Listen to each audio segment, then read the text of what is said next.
동생의 결혼식 전날 밤 신랑이 가난하고 무식하다며 그 더러운 막노동꾼이랑은 못 살겠어요. 라고 쓴 쪽지 한 장 달랑 남겨놓고 신부인 동생이 도망쳤습니다. 예단 비용으로 1억을 받아 모두 써버린 어머니는 언니에게 무릎 꿇고 빌었죠. 제발 동생 대신 네가 시집 가거라. 그렇게 말도 안 되게 시작된 막노동꾼과의 대리 결혼. 언니는 첫날 밤 남편에게 들켰습니다.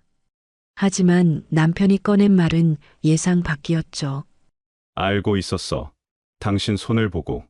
그리고 결혼식 다음 날 남편은 언니의 통장에 20억 원을 입금해 주었습니다. 이야기가 궁금하시다면 구독과 좋아요 눌러주세요. 댓글로 지금 어디서 시청하고 계신지 소통해 주신다면 앞으로 더 좋은 영상 제작에 큰 힘이 됩니다. 5월의 햇살이 공장 지붕을 후끈하게 달구던 오후였습니다. 유진은 땀으로 흠뻑 젖은 작업복을 입은 채 컨베이어 벨트 앞에서 쉴 새 없이 손을 놀리고 있었습니다. 기계음이 끊임없이 울려 퍼지는 공장 안에서 그녀의 손은 이미 오래전부터 굳은 살로 두껍게 변해 있었습니다. 유진아, 오늘도 야근이야. 물량이 밀렸어. 반장의 말에 유진은 그저 고개를 끄덕였습니다. 거절할 수 없었습니다. 이 돈이 필요했으니까요. 동생 세아의 학원비, 어머니의 생활비, 집안의 모든 빚들이 그녀의 어깨 위에 얹혀 있었습니다. 유진은 중학교 2학년 때 학교를 그만뒀습니다. 아버지가 사업 실패로 집을 나간 후 가족의 생계를 책임져야 했으니까요. 15살의 어린 나이에 그녀는 어른이 되어야 했습니다. 공장으로 식당으로 청소 일용직으로 전전하면서 그녀는 동생 세아를 예쁘게 키우고 좋은 학교에 보내는 것을 유일한 보람으로 삼았습니다. 언니 덕분에 세아는 대학까지 나왔잖아. 정말 고생 많았어. 이웃들은 그렇게 말했지만 어머니의 입에서는 고맙다는 말 한마디 나오지 않았습니다. 어머니는 오직 세아만을 사랑했습니다. 예쁘게 생긴 막내딸이 자랑스러웠고 그 아이를 공주처럼 키우는 것이 어머니의 유일한 기쁨이었습니다. 세아야, 이 원피스 어때? 엄마가 시장에서 봤는데 너무 예쁘더라. 에이, 엄마. 나 이런 거 안 입어. 명품 아니면 싫다니까. 세아는 투정을 부렸고 어머니는 그저 웃으며 받아주었습니다. 유진은 그 옆에서 묵묵히 설거지를 하고 있었습니다. 그녀의 옷은 늘 시장에서 산 10,000원짜리 티셔츠였고 신발은 몇 년째 같은 운동화였습니다. 그러던 어느 날 어머니가 점집에 다녀온 후 갑자기 불안해하기 시작했습니다. 세아를 올해 안에 시집 보내야 한대. 점쟁이가 그러는데 올해가 아니면 세아 팔자가 꼬인단다. 어머니는 동네 중매쟁이 오 여사를 불러 세아의 혼처를 알아보기 시작했습니다. 오 여사는 이 집 저 집을 돌아다니며 세아에게 어울릴 만한 남자를 수소문했지만 세아는 모든 남자를 거절했습니다. 이 남자는 키가 작아. 저 남자는 벌이가 시원찮아. 난 최소한 대기업 다니거나 전문직 아니면 안 봐. 세아의 까다로운 눈높이에 어머니는 애가 탔습니다. 시간은 흘러가고 있었고 올해가 지나가기 전에 결혼을 시켜야 한다는 강박은 점점 어머니를 올감했습니다. 그러던 어느 날 오 여사가 급하게 집으로 찾아왔습니다. 사모님, 정말 괜찮은 남자 있어요. 나이도 적당하고 성실하고 무엇보다 예단을 현금 1억 원으로 준비했대요. 뭐라고? 1억 원? 어머니의 눈이 번쩍 뜨였습니다. 1억 원이라는 돈은 이 집안에 평생 볼 수 없는 거금이었습니다. 빚도 갚고 남은 돈으로 세아 신혼살림도 제대로 차려줄 수 있을 것 같았습니다. 그 남자가 하는 일이 뭔데? 건설 현장 일용직이래요. 근데 정말 성실하고 착하대요. 돈도 악착같이 모았나 봐요. 건설 현장 일용직이라는 말에 세아는 코웃음을 쳤습니다. 막노동꾼이요? 제가 그런 남자랑 결혼을 해요? 세아야, 그래도 1억이야. 일단 만나나 보자. 어머니의 설득에 세아는 마지못해 맞선 자리에 나갔습니다. 준혁은 깔끔한 정장을 입고 나왔지만 그의 손에는 노동의 흔적이 역력했습니다. 세아는 그 손을 보고 속으로 혐오감을 느꼈지만 1억 원이라는 돈 때문에 겉으로는 예의를 갖췄습니다. 결혼은 빠르게 진행하고 싶습니다. 다음 달 안으로 가능할까요? 준혁의 말에 어머니는 두말 없이 고개를 끄덕였습니다. 세아도 속으로 계산을 했습니다. 일단 1억 원 받고 결혼하고 나서 이혼하면 되지. 위자료도 받을 수 있을 거야. 그렇게 결혼은 일사천리로 진행되었습니다. 준혁은 약속대로 예단비 1억 원을 현금으로 어머니에게 전달했고 어머니는 그 돈으로 빚을 갚고 세아의 혼수를 마련하기 시작했습니다. 유진은 그 모든 과정을 멀리서 지켜보고만 있었습니다. 그녀는 동생의 행복을 진심으로 바랐습니다. 적어도 세아만큼은 자신처럼 고생하지 않고 잘 살기를 바라는 마음이었습니다. 결혼식 날짜가 잡혔고 동네 사람들도 모두 초대되었습니다. 세아의 결혼 소식에 온 동네가 떠들썩했습니다. 박 여사네 막내딸이 대단한 데로 시집 간다며? 그래, 1억씩이나 주는 남자라던데? 어머니는 우쭐해져서 동네를 돌아다녔고 세아는 새로 산 명품 가방을 들고 친구들에게 자랑했습니다. 유진만이 묵묵히 공장에서 일을 하며 결혼식 날 입을 옷조차 준비하지 못하고 있었습니다. 결혼식을 단 하루 앞둔 저녁이었습니다. 유진은 공장에서 늦게까지 야근을 하고 집에 돌아왔습니다. 집안은 이상하게 조용했습니다. 평소 같으면 세아가 텔레비전을 보거나 전화 통화를 하는 소리가 들렸을 텐데 오늘은 그 어떤 소리도 들리지 않았습니다. 엄마, 저 왔어요. 유진이 현관문을 열자 어머니가 소파에 멍하니 앉아 있었습니다. 얼굴은 창백했고 손에는 작은 쪽지 하나가 쥐어져 있었습니다. 엄마, 무슨 일 있어요? 세아는? 세아가 나갔어. 어디요? 친구 만나러 갔나요? 어머니는 고개를 저으며 떨리는 손으로 쪽지를 유진에게 내밀었습니다. 유진은 그 쪽지를 받아 읽어 내려갔습니다. 엄마, 미안해요. 나 그 남자랑 결혼 못해. 차라리 죽는 게 나아. 나 집 나갈게요. 유진의 손도 떨리기 시작했습니다. 이게 무슨 소리예요? 내일이 결혼식인데. 어머니는 그제야 눈물을 쏟아내기 시작했습니다. 세아한테 어젯밤에 준혁이가 사진을 보냈나 봐. 작업복 입고 현장에서 찍은 사진. 먼지투성이에 땀범벅이 된 모습이었대. 세아가 그걸 보고는 기절할 뻔했다고, 그 더러운 막노동꾼이랑은 절대 못 살겠다고. 그래도 내일이 결혼식인데 어떻게 찾아봤어. 세아 친구들한테도 전화했고 가봤을 만한 데는 다 가봤는데 어디로 갔는지 모르겠어. 전화도 꺼놨어. 유진은 머리가 하얘지는 걸 느꼈습니다. 결혼식은 내일 오후 2시였습니다. 하객들은 이미 다 초대되었고 동네 사람들도 모두 알고 있는 일이었습니다. 엄마, 그럼 준혁 씨한테 연락은 했어요? 그걸 어떻게 해? 1억 원 받았는데 결혼 취소하면 위약금으로 2배를 물어줘야 한대. 오 여사가 그러더라고. 계약서에 명시돼. 있다고. 2억 원이요? 유진은 그 엄청난 금액에 현기증이 났습니다. 이미 어머니는 받은 1억 원으로 빚을 갚고 혼수를 장만했습니다. 남은 돈이라곤 없었습니다. 2억 원을 어디서 구한단 말입니까? 망했어. 다 망했어. 동네에 얼굴을 어떻게 들고 다녀. 내일 하객들이 다 모이는데 신부가 없다고 하면. 어머니는 머리를 쥐어뜯으며 울부짖었습니다.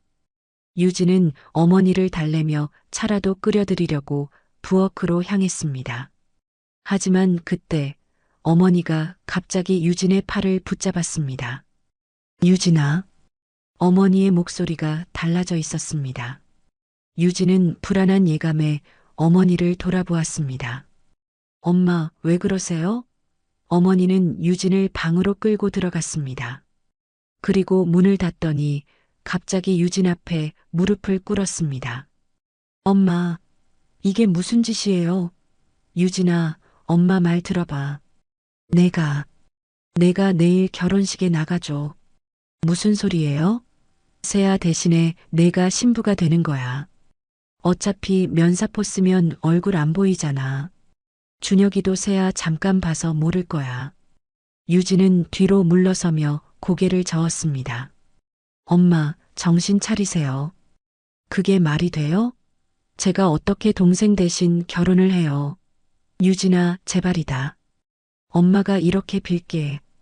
2억 원을 어디서 구해. 우리 집안 다 망하는 거야. 내가 아니면 방법이 없어.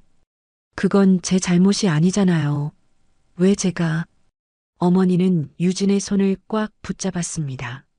내가 누구 덕분에 밥 먹고 살았어? 엄마가 널 낳아주고 키웠잖아. 학교를 못 나와도 굶지는 않았잖아.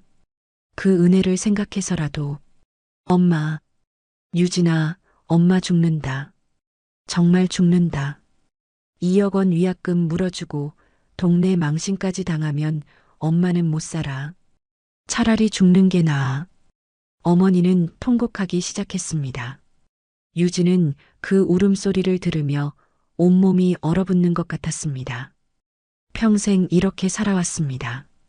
가족을 위해 희생하고 참고 견디고 포기하고 이번에도 그래야 하는 걸까요? 준혁 씨는 성실한 사람이래. 나쁜 사람 아니야. 내가 가서 잘 살면 돼. 제발. 엄마 이번만 들어줘. 응? 유진은 눈물을 흘리며 고개를 돌렸습니다. 창밖으로 어둠이 깔려 있었습니다. 자신의 인생도 저 어둠처럼 깊고 컴컴하게만 느껴졌습니다. 세아는 어쩌고요? 세아는 내가 나중에 찾아서 데려올게. 일단 내일만 넘기자. 응? 유진은 길고 긴 침묵 끝에 결국 작은 목소리로 대답했습니다. 알겠어요. 어머니는 유진을 끌어안으며 울었습니다. 하지만 그 품은 따뜻하지 않았습니다. 유진은 그저 차갑고 공허한 느낌만 들었습니다. 다음 날 아침 유진은 세아가 입을 예정이었던 웨딩드레스를 입었습니다. 거울 속에 자신이 낯설었습니다. 화장을 받고 머리를 올리고 면사포를 썼습니다. 어머니는 유진의 손을 꽉 잡았습니다. 절대 면사포 벗으면 안 돼. 알았지? 유진은 대답하지 않았습니다. 그저 고개를 끄덕일 뿐이었습니다. 결혼식장에 도착했습니다. 하객들은 웅성거렸고 준혁은 단 위에 서서 기다리고 있었습니다. 유진은 면사포 너머로 그의 뒷모습을 보았습니다. 넓은 어깨, 꼿꼿한 자세. 그녀는 알지 못했습니다. 이 남자가 누구인지, 어떤 사람인지. 그저 자신이 얼굴도 모르는 남자와 결혼하게 되었다는 사실만이 현실처럼 다가왔습니다. 행진곡이 흐르기 시작했고 유진은 떨리는 다리로 버질로드를 걸었습니다. 홀로 버질로드를 걸어오는 신부를 맞이하려 뚜벅뚜벅 앞으로 가서 신부의 손을 잡으려던 준혁은 잠깐 멈칫했지만 이내 그녀의 손을 잡고 식장 앞으로 나아갔습니다. 하객들의 시선이 따가웠습니다. 어머니는 객석에서 손수건으로 눈물을 닦는 척했습니다. 식은 빠르게 진행되었습니다. 서약을 하고 반지를 끼고 주례의 말씀을 듣고 하객들의 박수 소리가 터져 나왔습니다. 유진은 그 소리 속에서 자신이 마치 다른 세계로 떠밀려가는 것 같은 기분을 느꼈습니다. 이제 그녀는 더 이상 박유진이 아니었습니다. 누군가의 아내가 된 것입니다. 얼굴도 모르는 남자의 결혼식이 끝나고 유진은 준혁이 마련했다는 신혼집으로 향했습니다. 차 안은 침묵으로 가득했습니다. 준혁은 운전을 하면서 한마디도 하지 않았고 유진도 면사포를 벗지 않은 채 창밖만 바라보았습니다. 차는 서울 외곽의 낡은 다세대 주택 앞에 멈췄습니다. 유진은 속으로 한숨을 쉬었습니다. 역시 막노동꾼의 신혼집은 이런 곳이구나. 그녀는 크게 기대하지 않았기에 실망도 하지 않았습니다. 도착했어요. 내려요. 준혁의 목소리는 무뚝뚝했습니다. 유진은 조심스럽게 차에서 내렸습니다. 준혁은 그녀의 짐을 들고 앞장서서 걸었습니다. 좁은 계단을 올라 마침내 옥탑방 문 앞에 섰습니다. 여기에요. 문을 열자 작고 허름한 방이 나타났습니다. 10여 평 남짓한 공간에 부엌과 방이 함께 있었고 창문 너머로는 서울의 야경이 아득하게 펼쳐져 있었습니다. 유진은 침대 위에 놓인 낡은 이불을 보며 가슴이 답답해졌습니다. 들어와요. 준혁이 짐을 내려놓고 말했습니다. 유진은 조심스럽게 방 안으로 들어갔습니다. 그리고 마침내 떨리는 손으로 면사포를 벗었습니다. 준혁은 유진의 얼굴을 가만히 바라보았습니다. 유진은 그의 시선을 피하며 고개를 숙였습니다. 화장은 진하게 했지만 새아처럼 화려한 미모는 아니었습니다. 수수하고 평범한 얼굴이었습니다. 당신, 준혁이 입을 열었습니다.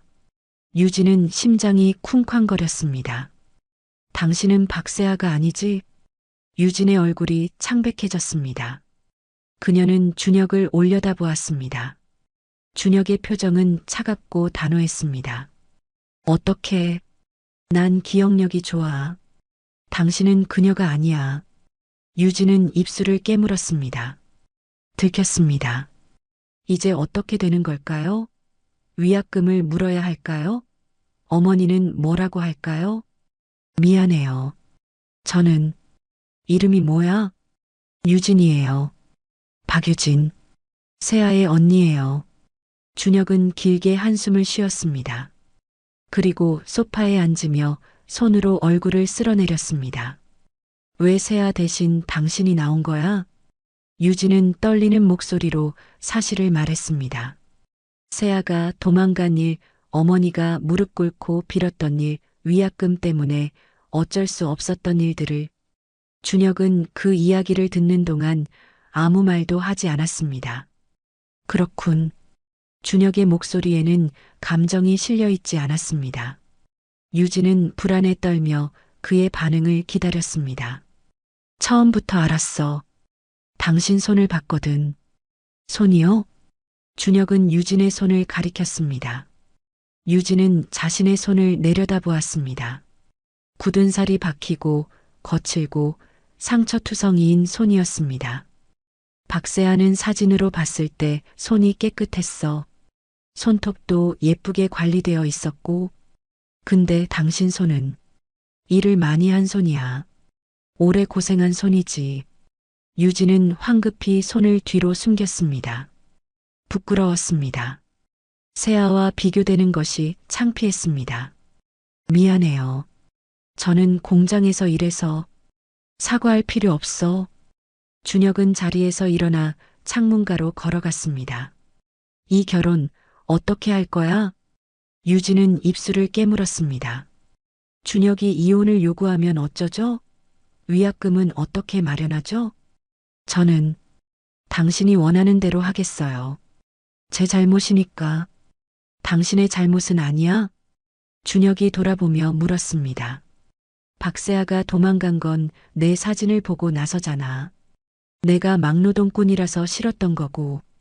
유진은 대답할 말이 없었습니다. 하지만 이혼하면 당신 집안은 위약금을 물어야 해. 그럴 형편이 안 되는 거 알아.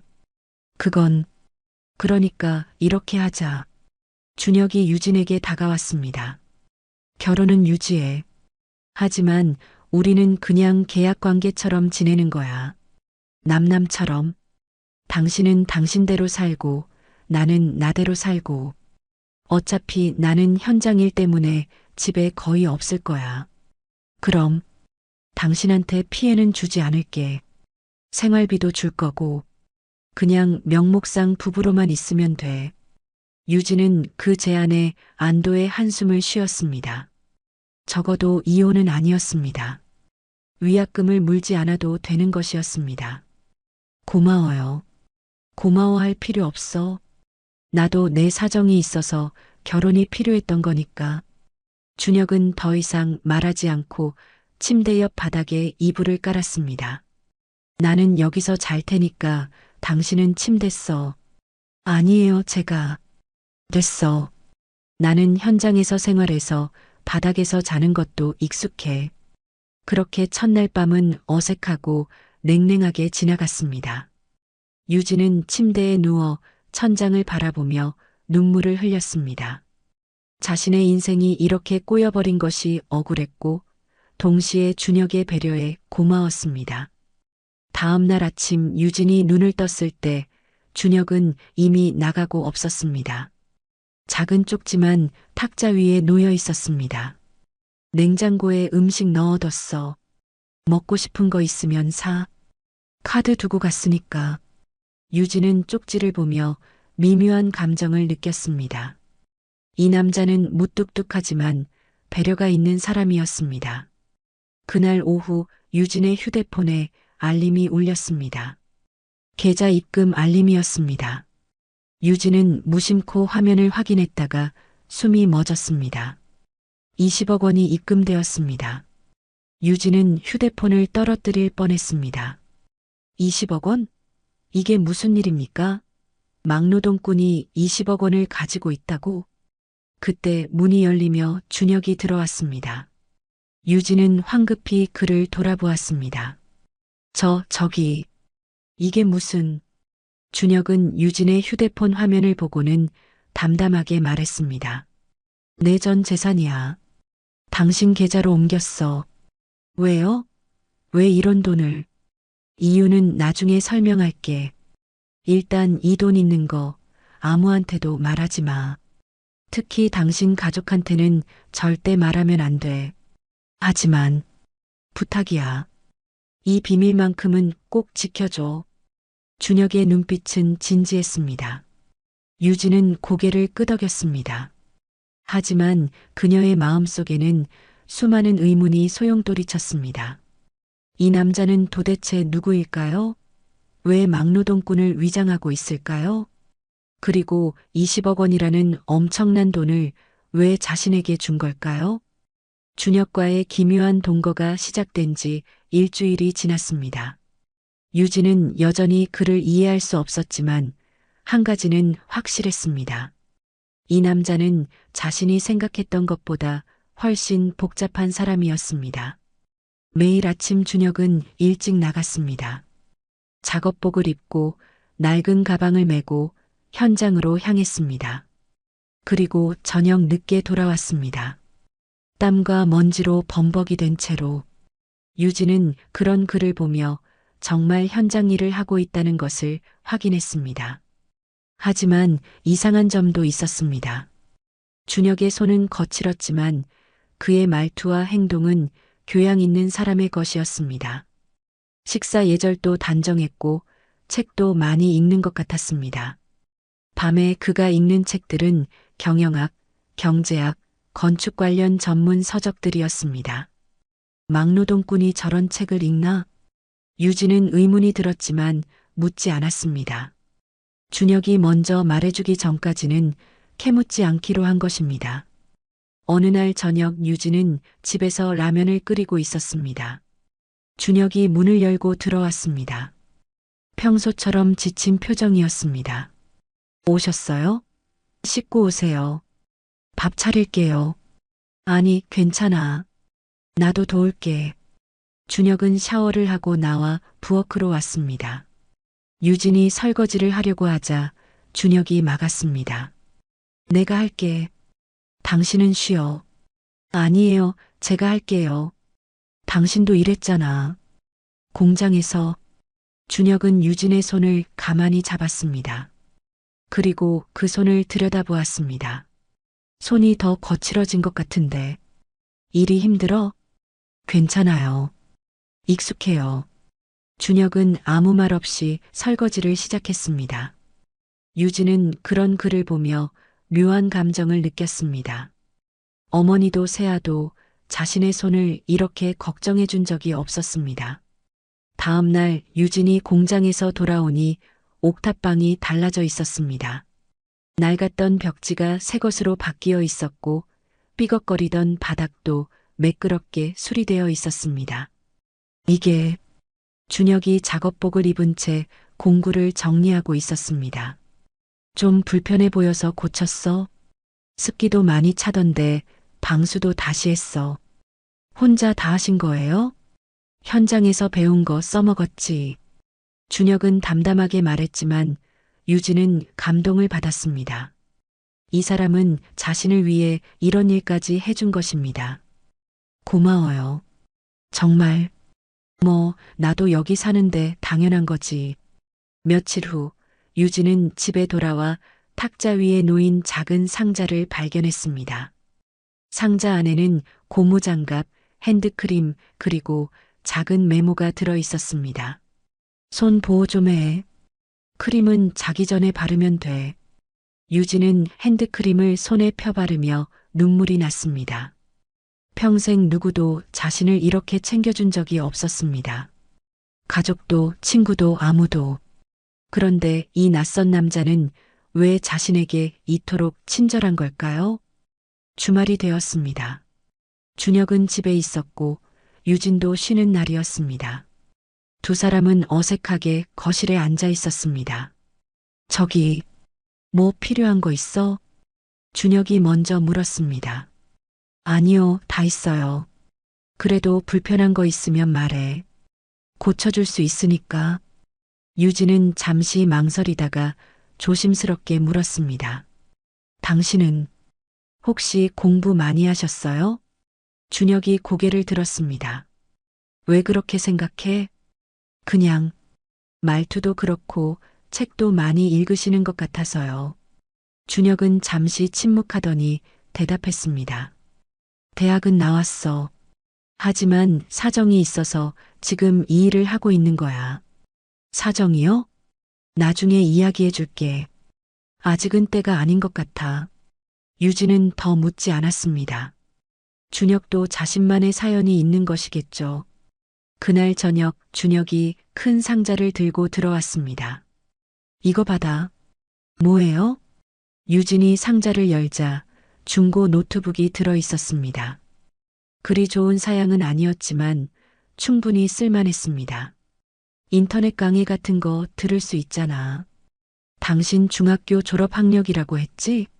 검정고시라도 준비해봐. 유진은 노트북을 보며 말문이 막혔습니다. 저는 공부 같은 거 누가 못한다고 했어? 해보지도 않고 포기하는 거잖아. 준혁의 목소리에는 확신이 담겨 있었습니다. 당신은 할 수 있어.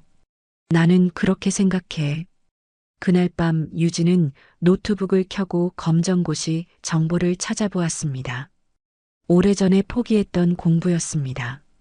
하지만 이상하게도 다시 해보고 싶다는 마음이 들었습니다. 누군가 자신을 믿어준다는 것이 이렇게 큰 힘이 될 줄은 몰랐습니다. 다음 날 유진이 집에 돌아오니 집안에 아로마 가습기가 놓여 있었습니다. 그리고 작은 화분도 창가에 놓여 있었습니다. 습도가 너무 낮아서 목이 마를 것 같아서 식물도 있으면 공기가 좋아진대. 준혁은 그렇게 말했지만 유진은 알았습니다. 이 사람은 자신을 위해 하나하나 신경 쓰고 있다는 것을, 말은 무뚝뚝하지만 행동은 따뜻한 사람이라는 것을. 그날 저녁 두 사람은 함께 저녁을 먹었습니다. 준혁이 직접 만든 김치찌개였습니다. 요리도 잘하시네요. 현장 생활 오래 하다 보니 배웠지. 혼자 해 먹어야 하니까. 저도 배울게요. 가르쳐 주세요. 준혁이 유진을 보며 미소 지었습니다. 처음으로 보는 그의 미소였습니다. 유진은 심장이 두근거렸습니다. 이 사람, 왜 이렇게 좋은 사람일까? 유진은 그날 밤 준혁에 대한 호기심과 함께 그에게 점점 끌리고 있다는 것을 깨달았습니다. 계약 관계로 시작한 결혼이었지만 어느새 그녀의 마음속에는 작은 감정의 씨앗이 자라고 있었습니다. 세아는 집을 나간 지 한 달 만에 시골집으로 돌아왔습니다. 친구 집을 전전하며 숨어 지냈지만 결국 갈 곳이 없었습니다. 어머니는 세아를 보자마자 끌어안으며 울었습니다. 세아야, 어디 갔었어? 얼마나 걱정했는데. 엄마, 미안해. 나 정말 그 남자랑은 못 살 것 같았어. 세아는 여전히 준혁을 막노동꾼으로만 생각하고 있었습니다. 어머니는 한숨을 쉬며 말했습니다. 그래도 내 언니가 대신 시집 갔어. 그래서 위약금은 안 물었어. 언니가? 진짜? 세아는 놀란 표정을 지었지만 곧 코웃음을 쳤습니다. 언니가 그 막노동꾼이랑 잘 어울리겠네. 똑같이 가난뱅이들끼리. 세아야, 그런 말하는 거 아니야. 하지만 어머니의 말에도 세아는 개의치 않았습니다. 오히려 자신이 그 결혼에서 벗어난 것을 다행으로 여겼습니다. 시골 생활은 세아에게 지루했습니다. 할 일도 없고 친구들도 없고 명품 가게도 없었습니다. 세아는 매일 핸드폰만 들여다보며 소셜 미디어를 구경했습니다. 친구들은 예쁜 옷을 입고 좋은 레스토랑에서 식사하고 여행을 다니는 사진을 올렸습니다. 세아는 그것이 부러웠고 동시에 자신의 처지가 비참하게 느껴졌습니다. 언니는 서울에서 잘 살고 있겠지? 아니, 막노동꾼이랑 사는데 뭐가 좋겠어. 세아는 언니 유진이 비참하게 사는 모습을 보고 싶었습니다. 그래야 자신이 현명한 선택을 했다고 확신할 수 있을 것 같았습니다. 어느 날 세아는 어머니 몰래 서울행 버스를 탔습니다. 유진이 사는 옥탑방 주소는 어머니에게서 들어 알고 있었습니다. 세아는 그곳에 도착해 낡은 건물을 올려다보며 만족스러운 표정을 지었습니다. 역시 이런 데서 살고 있네. 세아는 계단을 올라 옥탑방 문을 두드렸습니다. 하지만 아무도 대답이 없었습니다. 문은 잠겨 있지 않았습니다. 세아는 주저없이 문을 열고 안으로 들어갔습니다. 언니, 없어. 집안은 깨끗했습니다. 생각보다 정돈이 잘 되어 있었고 새로 수리한 흔적도 보였습니다. 세아는 코웃음을 쳤습니다. 그래봤자 옥탑방이잖아. 세아는 집안을 둘러보기 시작했습니다. 냉장고를 열어보고 옷장을 뒤지고 서랍을 열었습니다. 그러다가 탁자 위에 놓인 유진의 스마트폰을 발견했습니다. 언니 폰이네. 비밀번호가 뭐지? 세아는 몇 가지 번호를 눌러보았습니다. 그리고 운 좋게도 유진의 생일로 비밀번호가 풀렸습니다. 세아는 폰을 열어 이것저것 뒤지기 시작했습니다. 그때 화면에 알림 하나가 떴습니다. 은행 잔액 20억 5,328만 원. 세아는 눈이 휘둥그레졌습니다. 다시 한번 확인했습니다. 분명히 20억이라고 적혀 있었습니다. 이게 뭐야? 세아는 손이 떨렸습니다. 은행 앱을 열어 확인했습니다. 정말로 20억 원이 넘는 돈이 유진의 계좌에 들어 있었습니다. 입금 내역을 보니 한 달 전 준혁의 이름으로 20억 원이 입금되어 있었습니다. 이 사기꾼 같은 년. 세아는 분노가 치밀었습니다. 준혁은 그냥 막노동꾼이 아니었던 것입니다. 부자였던 것입니다. 그리고 언니 유진은 그 사실을 알고 있었던 것입니다. 언니가 날 속인 거야. 처음부터 준혁이 부자라는 걸 알고 내 자리를 가로챈 거야. 세아의 머릿속에는 온갖 상상이 펼쳐졌습니다. 유진이 일부러 자신을 내쫓고 준혁과 짜고 자신의 남편을 가로챘다는 망상이었습니다. 사실은 전혀 그렇지 않았지만 탐욕에 눈이 먼 세아는 그렇게 믿어버렸습니다. 세아는 즉시 어머니에게 전화를 걸었습니다. 엄마, 큰일 났어. 세아야? 무슨 일이야? 언니가 우리를 속였어. 준혁 씨는 막노동꾼이 아니야. 엄청난 부자라고. 언니 통장에 20억 원이 들어있어. 뭐라고? 어머니의 목소리가 떨렸습니다. 정말이야. 내가 지금 언니 폰으로 확인했어. 준혁 씨가 언니한테 20억을 보냈어. 엄마, 우리가 속은 거야. 언니가 일부러 내 자리를 가로챈 거라고. 어머니는 잠시 침묵했습니다. 그리고 곧 분노로 목소리가 떨리기 시작했습니다. 그년이 감히 내가 키워준 은혜를 이렇게 갚아? 엄마, 당장 서울로 와. 우리가 준혁이를 되찾아야 해. 원래 내 남편이었다고. 알았어. 엄마가 지금 가겠어. 전화를 끊고 세아는 집안을 다시 둘러보았습니다. 이제는 모든 것이 달라 보였습니다. 이 옥탑방도 낡은 가구도 모두 위장이었던 것입니다. 준혁은 부자였고 언니는 그 사실을 알고 있었던 것입니다. 내가 먼저였는데, 내 남편이었는데, 세아는 질투와 분노로 이를 갈았습니다. 그녀는 결심했습니다. 무슨 수를 써서라도 준혁을 되찾겠다고, 그리고 언니 유진을 이 자리에서 쫓아내겠다고. 이틀 후 유진이 공장에서 돌아오니 집 앞에 어머니와 세아가 서 있었습니다. 유진은 깜짝 놀랐습니다. 엄마, 세아, 왜 여기 와 있어? 어머니는 차가운 표정으로 유진을 노려보았습니다. 문 열어. 할 이야기가 있어. 유진은 불길한 예감이 들었지만 문을 열었습니다.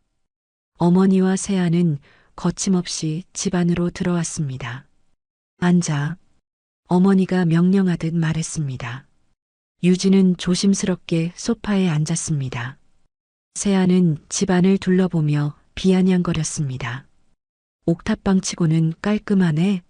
20억 있으면서 왜 이런 데 살아? 유진의 얼굴이 하얗게 질렸습니다. 세아야, 무슨 소리야? 시침이 떼지 마. 나 다 봤어. 내 폰에 통장 잔액 20억 원 넘게 들어있더라. 유진은 말문이 막혔습니다. 들켰습니다. 준혁이 그토록 비밀로 하라고 했던 것이 들켰습니다. 그것 봐, 인정하잖아. 어머니가 유진에게 다가왔습니다. 유진아, 이 결혼은 원래 세아 것이야. 내가 가로챈 거라고. 아니에요. 엄마가 저보고 대신 시집가라고 했잖아요. 그건 어쩔 수 없는 상황이었고, 근데 넌 준혁이가 부자라는 걸 알고 있었던 거잖아. 그걸 우리한테 숨긴 거고, 그게 아니라, 저도 나중에 알았어요. 준혁 씨가 말하지 말라고 해서, 거짓말하지 마. 세아가 소리쳤습니다. 넌 처음부터 알고 있었어. 그래서 내 자리를 가로챈 거야. 내가 결혼하기로 했던 남자를 내가 뺏은 거라고. 세아야, 내가 도망간 거잖아. 내가 먼저 파혼한 거라고. 그건 준혁 씨가 막노동꾼인 줄 알아서 그랬던 거야. 부자인 줄 알았으면 내가 도망갔겠어? 세아의 뻔뻔함에 유진은 말문이 막혔습니다. 어머니는 유진의 손을 붙잡으며 말했습니다. 유진아, 이혼해. 그리고 준혁이를 세아한테 돌려줘. 그게 원래 순서야. 엄마, 무슨 소리예요? 저는 합법적으로 결혼했어요. 혼인신고도 다 했고요. 유진은 가방에서 혼인신고서 사본을 꺼내 보여주었습니다. 여기 봐요. 제 이름으로 되어 있어요. 저는 준혁 씨의 합법적인 아내예요. 그게 무슨 소용이야? 세아가 소리 지르며 유진의 혼인신고서를 낚아채려 했습니다. 하지만 유진은 재빨리 피했습니다. 세아야, 내가 결혼하기 싫다고 도망간 거잖아. 그게 내 선택이었어. 이제 와서 후회한다고 해서 되돌릴 수 있는 게 아니야. 닥쳐. 넌 내 것을 가로챈 거야. 네 거? 내가 버린 거지. 유진은 더 이상 참을 수 없었습니다. 평생 참고 희생하고 양보해왔지만 이번만큼은 아니었습니다. 세아야, 넌 준혁 씨의 돈만 본 거야. 그 사람의 인격이나 진심은 전혀 보지 않았잖아. 막노동꾼이라고 무시하고 더럽다고 혐오했잖아. 근데 그 사람은 날 존중해줬어. 내 손을 보고 내가 힘들어하는 걸 알아챘어. 나한테 공부하라고 노트북도 사주고 집도 고쳐주고 태어나서 엄마한테도 받아보지 못한 관심과 배려를 나한테 줬어. 유진의 목소리는 떨렸지만 단호했습니다. 그러니까 이제 와서 준혁 씨를 되찾겠다는 건 말도 안 돼. 그 사람은 내 것이 아니야. 내가 버린 거니까. 세아는 입술을 깨물며 분노로 몸을 떨었습니다. 어머니는 유진에게 다가가 소리쳤습니다. 유진아, 내가 지금 엄마한테 대드는 거야? 엄마, 이건 대드는 게 아니에요. 제 인생이에요. 저도 제 인생을 살 권리가 있어요. 권리? 내가 무슨 권리가 있어. 엄마가 널 낳고 키워줬잖아. 그래서 제가 얼마나 갚았는데요. 중학교 때부터 일해서 번 돈 다 집에 갖다 바쳤잖아요. 세아 학비, 생활비 다 제가 댔잖아요. 유진의 목소리가 커졌습니다. 평생 처음으로 어머니에게 대항하는 순간이었습니다. 그런데 엄마는 저한테 고맙다는 말 한 번 안 했어요. 세아만 예뻐하고 저는 늘 투명인간 취급했죠. 이제는 제 행복도 빼앗으려고 하시는 거예요? 어머니는 유진의 말에 당황했습니다. 하지만 곧 다시 화를 냈습니다. 그럼 넌 동생이 불행해도 상관없다는 거야? 세아는 불행하지 않아요. 세아는 스스로 선택한 거예요. 그 선택의 결과를 받아들여야죠. 세아가 유진에게 달려들었습니다. 이 도둑년아, 내 남편 돌려줘. 도둑? 내가 언제 훔쳤어? 네가 싫다고 먼저 도망친 거잖아. 두 사람이 몸싸움을 하려는 순간 어머니가 소리쳤습니다. 당장 이혼 안 하면 나 이 동네 사람들한테 다 소리쳐서 망신시킬 거야. 내가 동생 남편 가로챘다고 하세요. 정 겁나지 않아요. 진실은 제 편이니까. 유진의 단호한 태도에 어머니와 세아는 당황했습니다. 언제나 고분고분하던 유진이 이렇게까지 나올 줄은 몰랐던 것입니다. 바로 그때 문이 열리며 정장 차림의 남자가 들어왔습니다. 뒤로는 2명의 경호원이 따라왔습니다. 무슨 일이야, 여보. 그 남자는 준혁이었습니다. 하지만 평소의 작업복 차림이 아니었습니다. 고급 맞춤 정장에 깔끔하게 빗어넘긴 머리, 세련된 구두까지 완전히 다른 사람 같았습니다. 어머니와 세아는 입을 벌린 채 준혁을 바라보았습니다. 준혁은 천천히 집 안으로 걸어 들어왔습니다. 경호원 2명이 문 앞에 서서 어머니와 세아를 주시했습니다.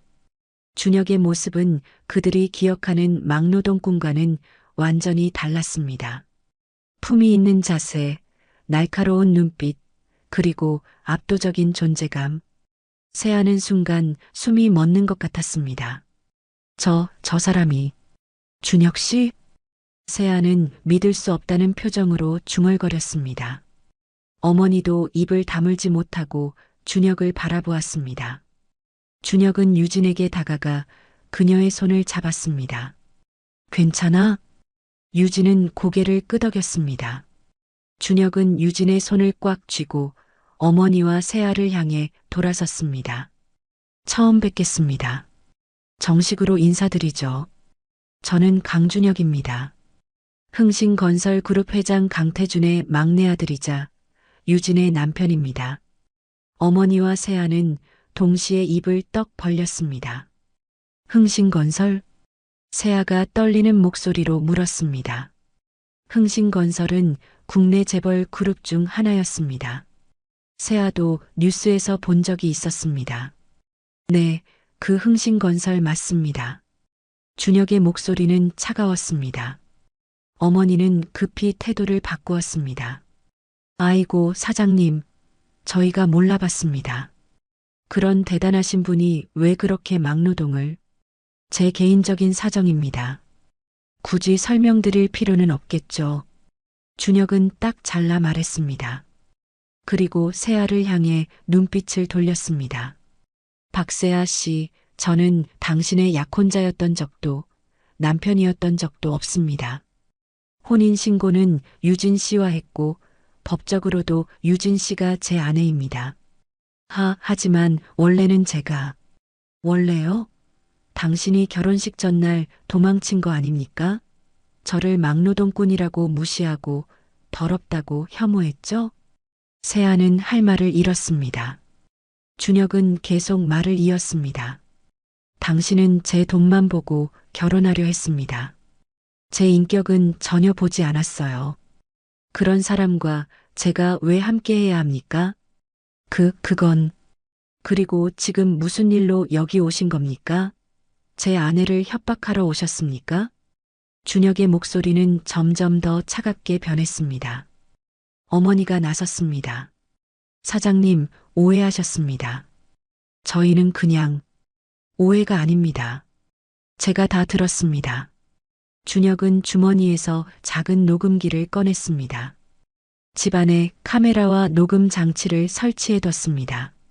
두 분이 제 아내를 협박하고 이혼을 강요하고 재산을 요구한 모든 내용이 녹화되어 있습니다. 어머니와 세아의 얼굴이 창백해졌습니다. 이건 명예훼손, 협박, 주거 침입. 충분히 고소할 만한 사유가 됩니다. 사장님, 제발 용서해 주세요. 저희가 잘못했습니다. 어머니가 급히 무릎을 꿇었습니다. 세아도 어쩔 수 없이 따라 무릎을 꿇었습니다. 하지만 준혁의 표정은 변하지 않았습니다. 용서요? 제 아내가 평생 얼마나 희생했는지 아십니까? 준혁은 유진의 손을 들어 보였습니다. 이 손을 보세요. 중학생 때부터 공장에서 일하며 가족을 먹여 살렸습니다. 세아 씨 학비도 생활비도 다 유진 씨가 번 돈으로 됐습니다. 어머니는 고개를 숙였습니다. 그런데 고맙다는 말 한마디 없었죠? 오히려 동생만 편애하고 유진 씨는 투명인간 취급했습니다. 죄송합니다. 그것도 모자라서 동생 대신 시집가라고 강요했습니다. 유진 씨의 인생을 생각한 적이 있습니까? 준혁의 목소리에는 분노가 담겨 있었습니다. 저는 제 아내의 손을 봤을 때 알았습니다. 이 사람이 얼마나 고생했는지. 그리고 결심했습니다. 이 사람을 평생 지켜주겠다고. 유진은 준혁을 올려다보았습니다. 그의 눈에는 진심이 담겨 있었습니다. 준혁은 다시 세아를 향해 시선을 돌렸습니다. 박세아 씨, 당신의 인격은 제 아내의 손톱대만도 못합니다. 세아는 모욕감에 얼굴이 빨개졌지만 아무 말도 할 수 없었습니다. 그리고 두 분께 말씀드리겠습니다. 유진 씨가 두 분께 진 빚은 이미 다 갚았습니다. 오히려 두 분이 유진 씨에게 진 빚이 훨씬 많습니다. 준혁은 경호원에게 서류 봉투를 건네받아 어머니에게 내밀었습니다. 유진 씨가 중학교 때부터 지금까지 가족을 위해 번 돈을 계산했습니다. 총 1억 2천만 원입니다. 그리고 그 돈으로 세아 씨의 학비, 생활비, 혼수 비용까지 다 됐습니다. 어머니는 서류를 받아들고 말문이 막혔습니다. 그러니 이제 유진 씨에게 더 이상 요구하지 마세요. 빚진 것도 없고 의무도 없습니다. 준혁은 단호하게 말했습니다. 그리고 만약 다시 제 아내를 괴롭히거나 접근하시면 저는 법적 조치를 취하겠습니다. 가차없이요. 어머니와 세아는 아무 말도 하지 못했습니다. 준혁은 문을 열며 말했습니다. 이제 나가주시죠. 다시는 이 집에 오지 마세요. 어머니와 세아는 비틀거리며 일어나 문 밖으로 나갔습니다. 세아는 마지막으로 유진을 돌아보았지만 유진은 그녀를 보지 않았습니다. 문이 닫히고 집안에는 다시 고요가 찾아왔습니다. 유진은 준혁을 올려다보았습니다. 고마워요. 준혁은 유진을 꽉 안아주었습니다. 이제 괜찮아. 내가 지켜줄게. 유진은 그의 품에서 눈물을 흘렸습니다. 처음으로 누군가 자신을 지켜준다는 느낌을 받았습니다. 그날 저녁 준혁과 유진은 옥탑방 창가에 나란히 앉아 있었습니다. 서울의 야경이 반짝이고 있었습니다. 유진은 준혁의 손을 잡으며 조심스럽게 물었습니다. 당신은 정말 흥신건설 회장님의 아들이에요? 준혁은 고개를 끄덕였습니다. 응, 막내 아들이야. 그런데 왜 막노동꾼으로 위장한 거예요? 준혁은 잠시 침묵하더니 천천히 이야기를 시작했습니다. 나는 재벌가에서 태어났어. 어릴 때부터 모든 게 주어졌고 원하는 건 뭐든 가질 수 있었지. 하지만 준혁의 목소리에는 쓸쓸함이 묻어났습니다. 사람들은 나를 볼 때 강준혁이라는 사람을 본 게 아니야. 흥신건설 회장의 아들, 돈 많은 재벌, 그런 것들만 봤어. 내 인격이나 진심은 아무도 관심 없었어. 유진은 준혁의 손을 꽉 쥐었습니다. 특히 여자들은 더 심했어. 날 좋아한다고 하지만 사실은 내 돈과 권력을 좋아한 거지. 진짜 나를 사랑한 사람은 없었어. 그래서 지쳤어. 가식적인 상류 사회, 위선적인 사람들. 진실한 사람 하나 찾을 수 없는 그 세계가. 그래서 결심했어. 신분을 숨기고 평범한 사람으로 살아보겠다고. 준혁은 창밖을 바라보았습니다. 막노동꾼으로 위장하고 작은 월세방에서 살면서 사람들을 관찰했어. 그리고 결혼도 그렇게 하기로 했지. 나를 돈으로 보지 않는 사람, 진심으로 나를 받아들여줄 사람을 찾고 싶었어. 그래서 중매를 통해. 맞아. 1억 원이라는 예단비를 내걸었어. 돈에 눈이 먼 사람들을 걸러내기 위해서. 그리고 박세아를 만났지. 준혁은 씁쓸하게 웃었습니다. 세아는 예상대로였어. 돈만 보고 나를 무시했지. 하지만 그게 확인하고 싶었던 거야. 역시 이런 사람들 뿐이구나 하고. 그런데 근데 당신이 나타났어. 대리 신부로.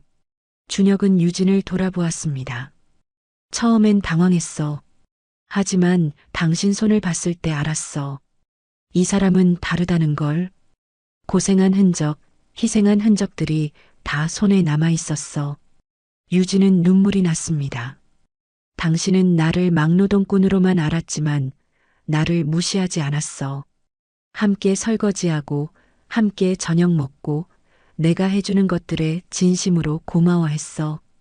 그게 얼마나 소중한지 몰라. 저는 그냥 아니야. 그게 특별한 거야. 대부분의 사람들은 상대방의 지위나 돈을 보고 대우가 달라져. 하지만 당신은 아니었어. 가진 게 없는 나를 그저 한 사람으로 존중해줬어. 준혁은 유진의 손에 입맞춤했습니다. 그래서 사랑하게 됐어. 당신의 진실함을, 당신의 따뜻함을, 당신의 모든 것을. 유진은 눈물을 흘리며 준혁을 꽉 안았습니다. 저도 사랑해요. 정말 사랑해요. 이제 내가 당신을 평생 지켜줄게. 더 이상 고생하지 않아도 돼. 당신이 하고 싶은 거 다 할 수 있어. 저는 공부하고 싶어요.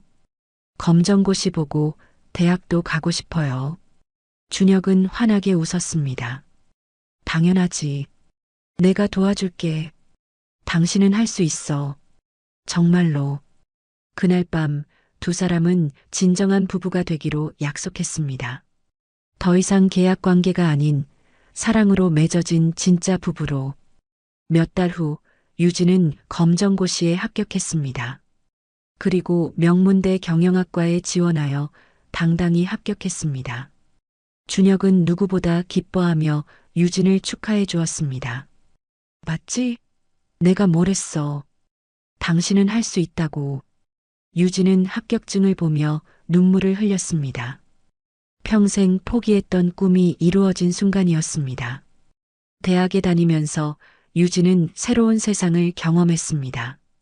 공부하는 즐거움, 친구들과의 우정, 그리고 자신의 가능성을 발견하는 기쁨.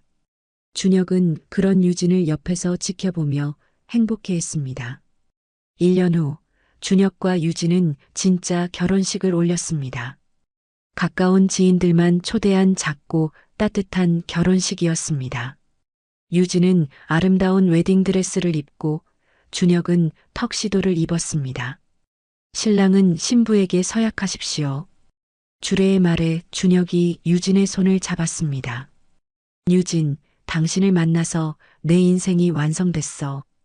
평생 당신을 사랑하고 지키고 행복하게 해줄게. 약속해. 유진도 눈물을 흘리며 대답했습니다. 저도 당신을 사랑해요. 평생 함께 할게요. 두 사람은 키스했고 하객들은 박수를 보냈습니다. 어머니와 세아는 초대받지 못했습니다. 어머니는 준혁에게 1억 원을 겨우 갚았고 세아는 값비싼 교훈을 얻고 취직하여 자립하기 시작했습니다. 유진은 대학을 졸업하고 흥신건설에 입사했습니다. 회장의 며느리가 아닌 한 명의 유능한 직원으로 인정받았습니다. 준혁은 그런 유진을 항상 응원했습니다. 몇 년 후 두 사람은 아이를 낳았습니다. 예쁜 딸이었습니다. 준혁은 딸을 안으며 유진에게 말했습니다. 우리 딸은 절대 희생하며 살게 하지 않을 거야. 사랑받으며 자라게 할 거야. 당연하죠. 우리 딸은 행복할 거예요. 유진은 딸을 보며 미소 지었습니다. 자신이 받지 못한 사랑을 딸에게는 충분히 줄 수 있다는 것이 감사했습니다. 옥탑방은 추억으로 남겨두고 두 사람은 넓은 집으로 이사했습니다. 하지만 가끔 옥탑방을 찾아가 그때의 기억을 되새기곤 했습니다. 여기서 우리가 처음 만났죠. 응. 이 옥탑방에서 우리 이야기가 시작됐어. 준혁은 유진을 안으며 말했습니다. 고마워. 내 인생에 와줘서. 저야말로 고마워요. 저를 사랑해줘서. 두 사람은 서울의 야경을 바라보며 행복한 미소를 지었습니다. 고난과 시련을 넘어 진정한 사랑을 찾은 두 사람의 이야기는 이렇게 행복한 결말을 맞이했습니다. 오늘 이야기를 끝까지 들어주셔서 감사합니다. 영상 보시고 느끼신 감정, 댓글로 함께 나눠주세요. 여러분의 한마디가 누군가에겐 큰 위로가 될 수 있습니다. 영상이 마음에 드셨다면 구독과 좋아요로 응원 부탁드립니다.